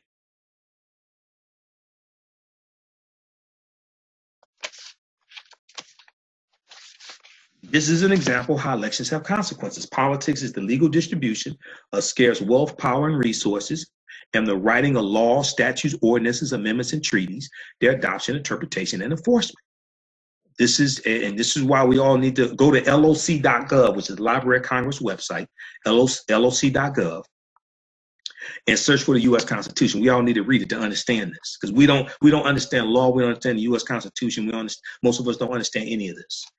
Okay, all right. If you like this type of information, you can also donate to the African History Network. That helps us to keep doing the research, stay on the air, keep broadcasting the African History Network show, bringing you this type of information. As well, we do the African History Network show Sunday nights. PayPal.me/the AHN show, PayPal.me/the AHN show. You can also go to our website, AfricanHistoryNetwork.com, AfricanHistoryNetwork.com. Click on the yellow donate button there. And, you know, we have my DVD bundle packs, my DVD lectures, the online courses that I teach also. That helps us to finance all this, stay on the air, everything, okay? We have a, I'm gonna go to some more of your comments, and I wanna go to this article here from blackamericaweb.com dealing with how to survive the shutdown, okay? We'll come to that in just a minute. We have the online courses that I teach. They're all on demand, dealing with our history, dealing with economic empowerment, things like that. It's a 10-course online bundle pack. It's regularly $130. It's on sale for a few more days, only $40. And it includes the 14-hour, 7-session online course that I teach called Ancient Kemet, the Moors and the Ma'afa, Understanding the Transatlantic Slave Trade, what they didn't teach you in school. Ancient Kemet, the Moors and the Ma'afa, Understanding the Transatlantic Slave Trade, which is I deal with thousands of years of history, do PowerPoint presentation, but it includes 10 online courses there, okay? So you can watch from around the world, watch as many times as you want to. That's all on demand. Watch at your own pace. So we see that, and that's also at AfricanHistoryNetwork.com. We just posted a link here. So we see that Trump, his approval rating is at a year-long low. Overall, only 34% of Americans approve of Donald Trump's performance. In a survey conducted by the Associated Press. Associated Press has an article that came out January 23rd, 2019. Shutdown drags Trump approval to year-long low. Okay, so this is really having a big impact on his approval rating, not just the economy. So if we look at this really good article from blackamericaweb.com, it's from a segment of the Tom Jordan Morning Show from January 21st, 2019, Dr. King Day. So Melody Hobson, who's the president of Ariel Capital Management, she's on the Tom Jordan Morning Show, you know, usually every Monday with Money Mondays. And this installment was called How to Survive the Government Shutdown. How to Survive the Government Shutdown, okay? And then we'll also talk about this other article from NBCnews.com of how government employees are turning to side gigs to try to make ends meet. And she talks about how she deals with how do we get here with the government shutdown, but what can workers do who have been affected? What can workers do who have been affected, okay?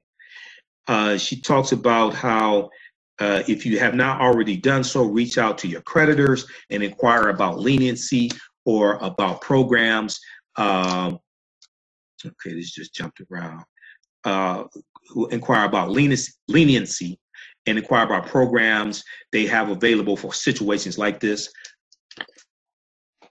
We see that there have been some companies that have come out and said they have special programs to extend credit, to hold off on loans that have to be paid back, whatever it is. Okay, so we have seen that. I know MSNBC has talked about some of those companies. Some lenders have other options specifically for furloughed workers. If they do not offer that option, ask what, if anything, they can do for you in the short term that will allow you to prioritize the most important costs, such as food and housing. They also have a link here in the article for info on resources for furloughed workers, okay? We're gonna post a link to this article here on the thread of the broadcast also for you. So this may not benefit you, but it may benefit a family member, a friend, something like that, okay? Let's continue here. All right, now you can also visit 211.org, 211.org, which is a website that helps connect people to local social services, like help with prescriptions or other medical issues and childcare. If you're not getting a paycheck, consider no interest or low interest loans, because unfortunately, some federal employees, because a lot of federal employees don't make a lot of money, like TSA workers only make something like $32,000 a year, okay? And unfortunately, some of them are turning to payday loan lenders and things like this, which is just a revolving cycle of despair also, with the high interest that they charge. Now, some credit unions and banks are offering them to those affected, or low interest loans to those affected. Several lenders have been working to lessen the blow in other ways by waiving fees or postponing payment deadlines. Now, what Melody Hobson recommends is that you be proactive. You call them like today, call them tomorrow. But you be proactive and don't wait for them to contact you. Credit card and mortgage late charges might also be dropped. Some banks are waiving some fees for government employees who have direct deposit set up. Finally, if you have been furloughed, you are likely to be eligible for unemployment. Finally, if you have been furloughed, you are likely to be eligible for unemployment benefits in your state, though it varies. Now, furloughed employees are employees who've been told not to report to work. They're not getting a paycheck and they're told not to report to work. Other employees are told to report to work and they're not getting paid, but they will receive back pay once the shutdown is over, okay? So some states, because I've seen some reports and people saying that like they're still working, but they're not getting paid. In some states, they cannot apply for unemployment. So it varies from state to state, okay? So it is certainly worth exploring. Just remember, employees who receive unemployment benefits and also later receive a retroactive payment from their employer for the same time period will be required to repay the unemployment benefits received. See, this is a whole nother realm, because you're trying to get caught up on bills. You may have overdraft fees here, late draft fees there, right? You're trying to get caught up on bills. Then you have to repay the unemployment benefits received, possibly. She said, Melody Hobson said here, just remember, employees who receive unemployment benefits and also later receive a retroactive payment from their employer for the same time period will be required to repay the unemployment benefits received. Now, for those federal contractors, that probably won't apply to them, because most likely federal contractors will not receive back pay. Okay? So this is complicated, and it varies from state to state. So you want to go to your state website. So in Michigan is michigan.gov. You want to go to your state website and find out about unemployment benefits, things like that. They'll probably have some specific information for people who are federal employees who've been furloughed or working for free. Beyond the labor force, how is the shutdown playing out? Federal programs that millions of low-income Americans depend on are already being affected. Contracts for more than 1,000 government-funded properties that house low-income renters have already expired. This is something I was talking about earlier. And over 1,000 more are set to do so by February. The SNAP program, Supplemental Nutrition Assistance Program, will also run out of funding at the end of February. The National School Lunch Program, NSLC, a federally funded initiative that provides more than 30 million at-need youth with nutritious meals, could be at risk if the shutdown continues. Some districts are already cutting back on fresh fruits and vegetables. What the hell do you have to lose? Isn't that what Trump asked us? Most Americans will feel the effect on air travel as the nation's airport security screening system battles high absenteeism as a result of TSA workers going unpaid. Some airports have started closing terminals due to staffing issues. The federal court system is running out of money. The federal court system is running out of money. Vacationers are missing out as many national parks and museums have been shuttered. Disaster relief is likely to be hampered as thousands of emergency responders are missing courses in firefighting and emergency responses. This is a national security threat. This is a national security threat. Then you look at Trump and all his ties to Russia, and you start wondering what's really going on.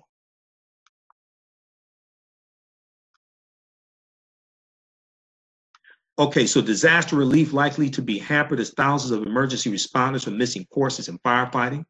There are concerns that 6 million Americans expecting tax refunds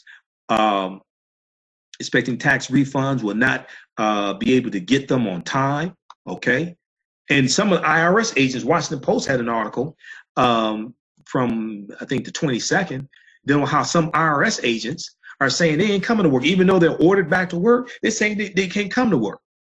Okay, they don't have the money to get there, and they're not coming to work in protest. I can't say I blame them. So this is deep. So check out this article from blackamericaweb.com. And let's see here. Okay, yeah, check out this article from blackamericaweb.com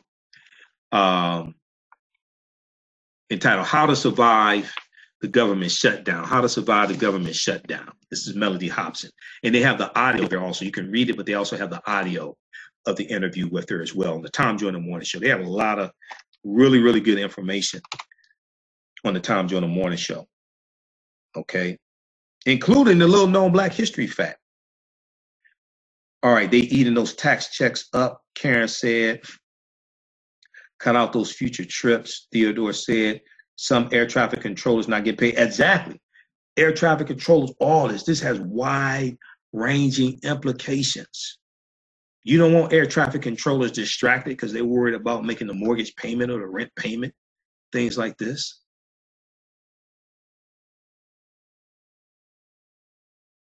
All right, so let's look quickly at this article here from NBCnews.com. This deals with how some government workers are turning to different gigs to make ends meet. Shoveling snow, walking dogs, furloughed workers turn to odds. Furloughed workers turn to odd jobs, gig economy. I know there were the two sisters who created the cheesecake business. They're furloughed workers. They were interviewed on the Tom Joyner Morning Show this week. Okay, but most people starting businesses this in this economy. I mean, most furloughed workers starting businesses like that. Their business ain't gonna blow up like that. I'm just keeping it real with you. You may have a few here or there, but most of them, their business ain't gonna blow up like that. These two sisters are lucky, and they're getting a lot of media coverage. Also, they're lucky. People have turned to Craigslist, GoFundMe, ride-hailing companies, and friends to help make ends meet. So this article is from January 16th, 2019. All right, and they interviewed some people, some furloughed workers. One person they interviewed is Nick Elger, E-L-G-R, Nick Elger, who said he saw a chance to make a buck. He's 28 years old. He usually spends his days working for the Environmental Protection Agency, the EPA. But he's one of nearly 400,000 furloughed workers out of work during what's become America's longest government shutdown. He said, quote, "I've been getting stir crazy just sitting at home. So I figured in the first few weeks, I would just post some things on Craigslist." So Elger's offered $20 an hour for snow removal, a reasonable rate considering he has more than 20 years of experience at snow removal growing up on a ranch in Wisconsin. But with few responses, he's readying other options. He plans to try DC area bars like the Passenger, which recently invited furloughed workers with serving experience to make a little extra cash. He said, "If I don't get any hits from Craigslist this week, I'll reach out to local bars and restaurants. I have some serving and bartending experience, so I'll go around and ask if they need any help." Okay. Now, Nick Elger, like other government employees, and contractors that spoke with NBC News clarified that his comments were his personal views and not meant to represent or reflect on his agency. Now, roughly 800,000 federal employees have yet to receive paychecks this month. We know that coming this Friday, they're going to miss a second paycheck, including contractors and service workers. And they are also facing financial burdens in light of the shutdown. Okay. Now, Kirsten Safakis, Safakis, is 31 years old, a Chicago-based furloughed Environmental Protection Agency community involvement coordinator, turned to ride-sharing app VIA, VIA, after she couldn't defer her mortgage payment of $2,700 on her newly purchased single-family home. She said, "I'm nervous that there doesn't seem to be any end to it on the horizon," because Trump said that this can go on indefinitely. And actually, there was an article that came out today that talked about how the Trump administration was asking for information on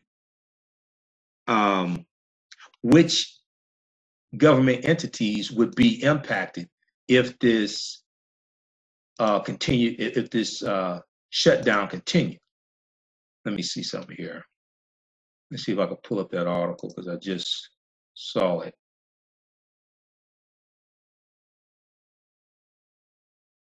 If you go to NBCnews.com, at the top of the page, they list some of the hot topics. Click on shutdown. All the articles they have dealing with the government shutdown, or most of the recent ones are there. Okay. Let's see what the State of the Union, government lawmakers shutdown could endanger future. We have to look for that one. I can't find it right now. But and Washington Post had an article about that as well. Let me see here.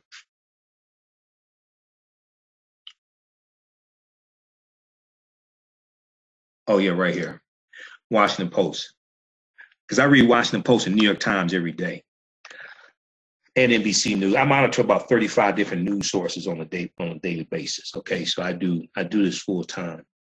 White House seeks list of programs that would be hurt if shutdown lasts into March of 2019.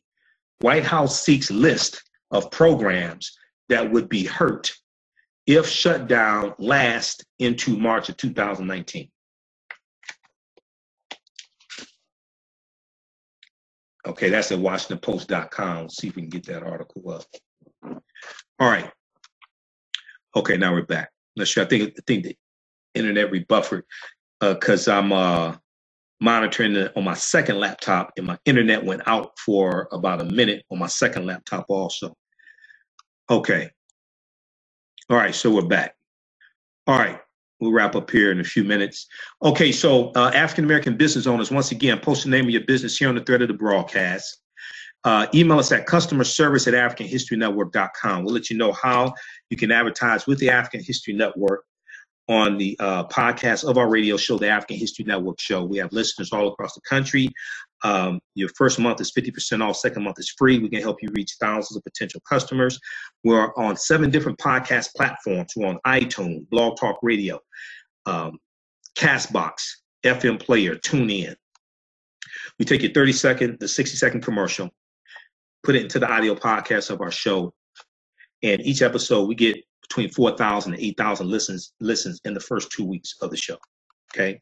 Email us at customerservice@AfricanHistoryNetwork.com for more information. This is a great low-cost way for you to reach new potential customers. All right. So if you are a book author, if you own an African-American bookstore, e-commerce or physical store, if you own a clothing store, whatever it is, contact us, customerservice@AfricanHistoryNetwork.com. Okay, so this article from article from WashingtonPost.com. White House seeks list of programs that would be hurt if shutdown lasts into March. All right, this is from January 23rd. 2019.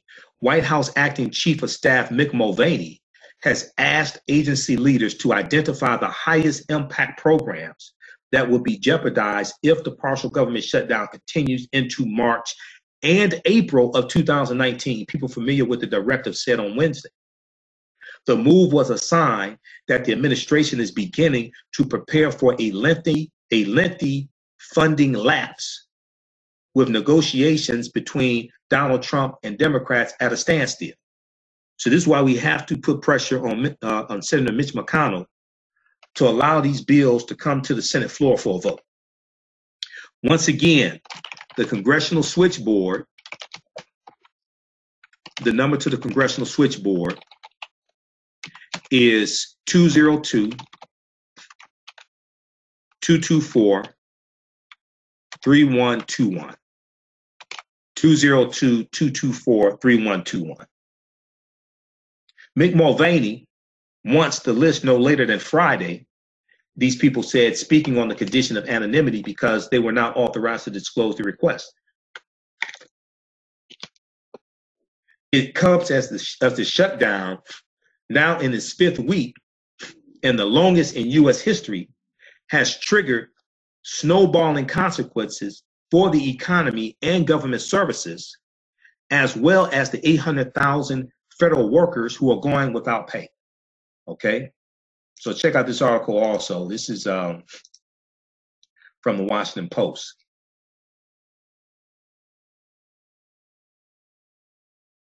We'll post this here on the thread of the broadcast as well. All right, let's go to some more of your questions here. Hopefully this information helped you. There's a history lesson involved in here as well. Also, speaking of history, African American History Month is coming up. If you want me to do a presentation for your group or organization, email me at customerservice@africanhistorynetwork.com. Customerservice@africanhistorynetwork.com. We can make it happen. In the Detroit area, I'll be doing lectures each Saturday in February at Nandy's Knowledge Cafe, 71 Oakman Avenue in Highland Park, Michigan. 71 Oakman Avenue in Highland Park, Michigan. Nandy's Knowledge Cafe, 2 p.m. to 6 p.m. each Saturday. Starts February 2nd. I think February 2nd, my presentation is dealing with Black Wall Street from destruction to the resurrection of economic empowerment, deal with the history of Black Wall Street and some of our history of cooperative economics. But each Saturday in February, 2 p.m. to 6 p.m., this is the African History Network lecture series at Nandy's Knowledge Cafe. We'll have more information. We'll have the flyers this week. And it's free and open to the public, free event, donations accepted. But if you want me to do a presentation for your group or organization, email me at customerservice@africanhistorynetwork.com, okay? Because I have presentations deal with the history of African American History Month, because we don't know what we're celebrating. I have presentations on all different topics, all right? Okay, let's look at some of your comments here.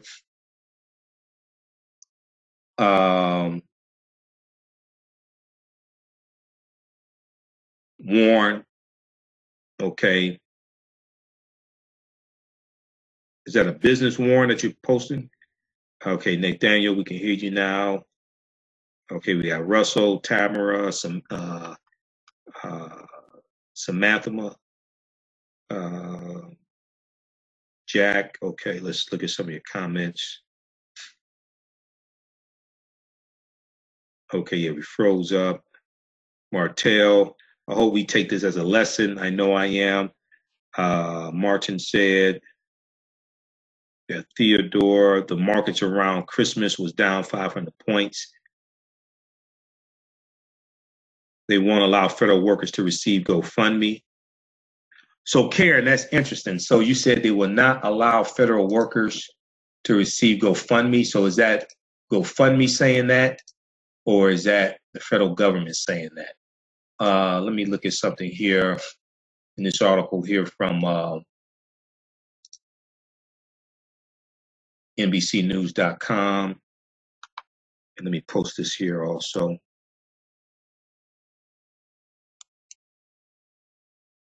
Okay, I'm trying to post this link here for you all. Which one is this? Oh, okay. something else. I got to post this other article for you. Okay, if we look at this article from NBCnews.com, shoveling snow, walking dogs, furloughed workers turn to odd jobs, gig economy. People have turned to Craigslist, GoFundMe, ride-hailing companies, and friends to help make ends meet. Let's look at GoFundMe here. Let me search by keyword for GoFundMe. Okay, out-of-work government employees have also been targeted on social media with recruitment efforts from gig economy companies. Other workers have turned to the crowdfunding platform GoFundMe with pleas for donations. RJ Steiger, 29, a furloughed employee who lives outside Washington, I guess Washington, D.C., said he was working at a friend's vinegar making business and living off an emergency fund, noting he was one of the lucky ones.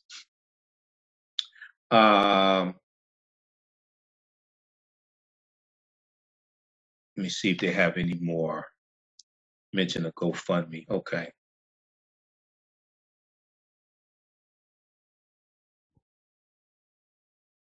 So yeah, check out this article as well, because they may have some tips in here for furloughed workers to make some extra money.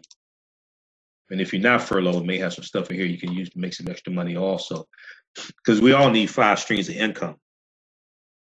Let's just keep it real. We all need 5 streams of income.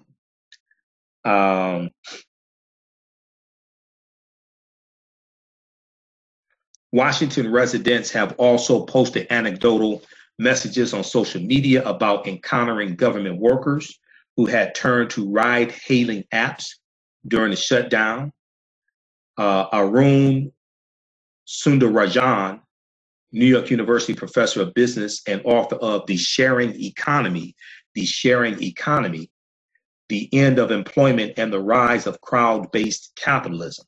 The End of Employment and the Rise of Crowd-Based Capitalism, said this ability to smooth over income volatility by using platform-based gig work is particularly important for the U.S. economy. Okay, quote, if we look at the past, a lot of the growth of the gig economy about 10 years ago was a consequence of weak job numbers and the recession. So I think it's well accepted that during times of economic downturn, whether it's nationwide or within a particular sector, people do turn at increasing rates to the gig economy to try and make ends meet, end quote.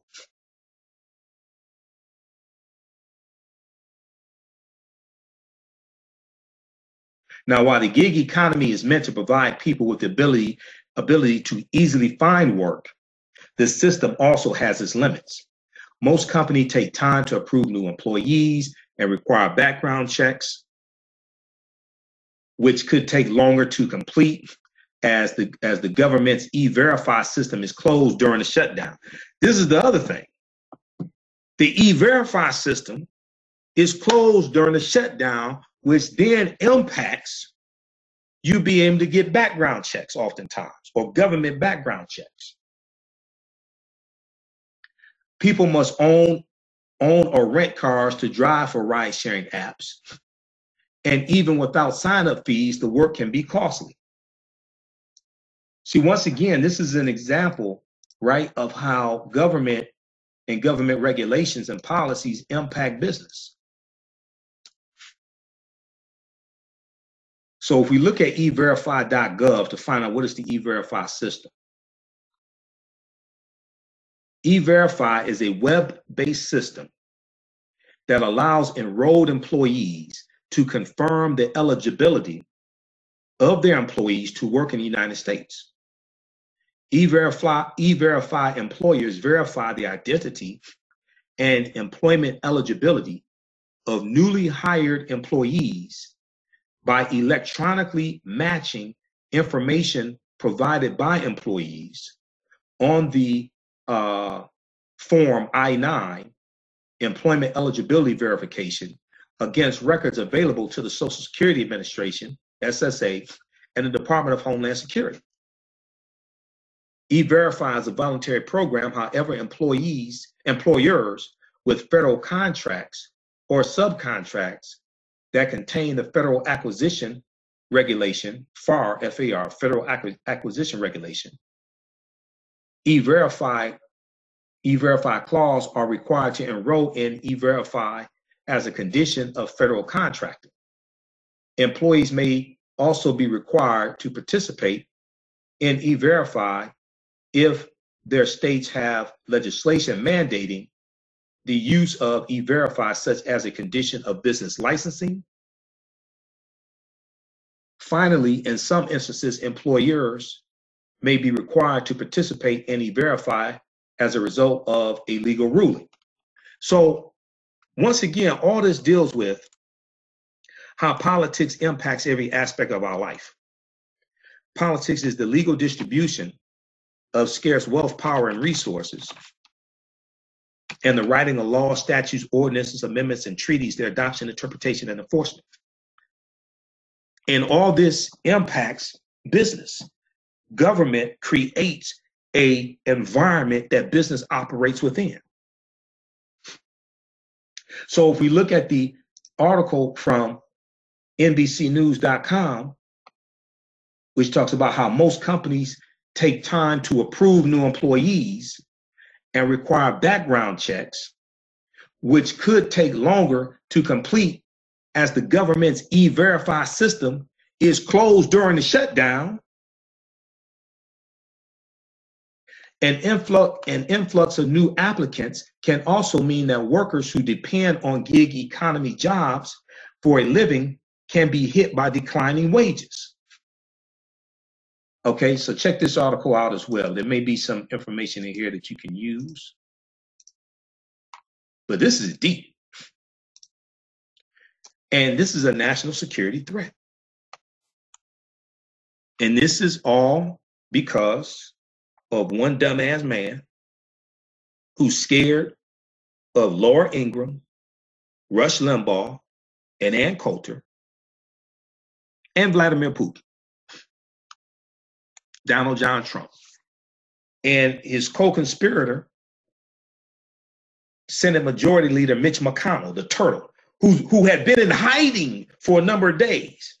He just did an interview. The article was published from New York Times, I think it was on the 22nd, about Mitch McConnell, but he had been in hiding. Nobody could find Mitch. Where's Mitch?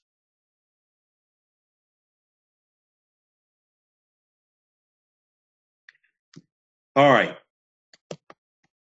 So hopefully, how's everybody doing? All right. Share this broadcast on your Facebook page. Invite your friends to tune in.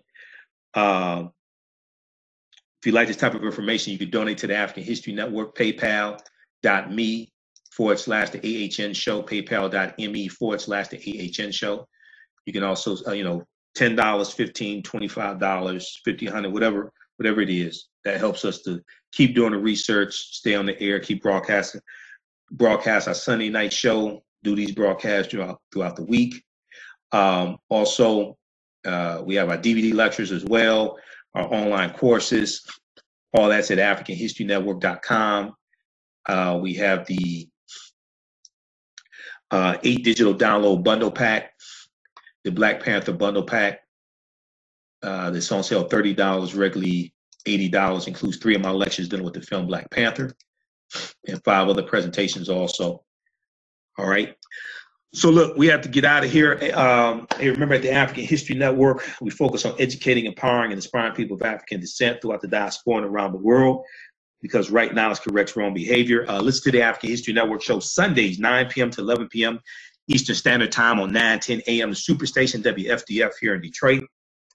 We broadcast on Facebook Live as well, and on YouTube, our YouTube channel, Michael Imhotep, IMHOTEP. And if you go to AfricanHistoryNetwork.com, we have the information there how to listen to the show and listen to the podcast of the show as well. We have almost 900 audio podcasts.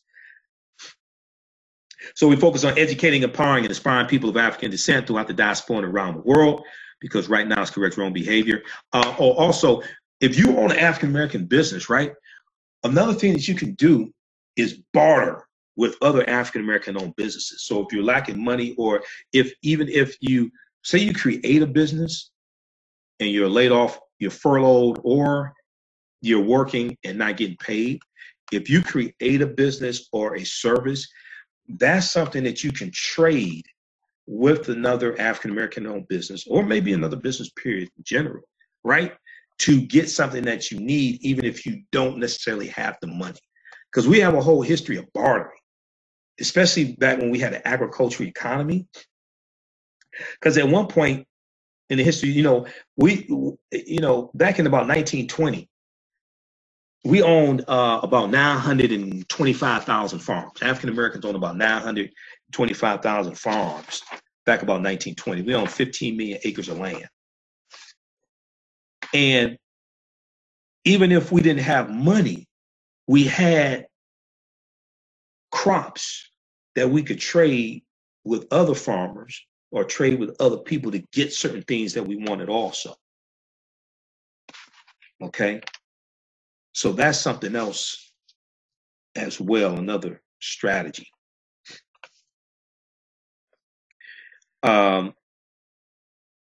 Read the article from AtlantaBlackStar.com, 15 million acres to 1 million, how Black people lost their land. I deal with this because I did a 3-hour video dealing with the plight of African-American farmers, dealing with suing the Stein soybean company, and I dealt with a history of how we lost our land, how we went from owning 15 million acres of land in 1920 that we acquired from 1865 to 1920. That 55-year period of time, we acquired 15 million acres of land. And then from 1920 to 1975, that 55-year period of time, we lost 14 million acres of land. But read this article from AtlantaBlackStar.com, from 15 million acres to 1 million, how Black people lost their land. Okay. All right. So remember, the African History Network, we focus on educating, empowering, and inspiring people of African descent throughout the diaspora and around the world, because right now it's corrects wrong behavior. It's not over till we win. Wakanda forever. We'll talk to you next time. Peace.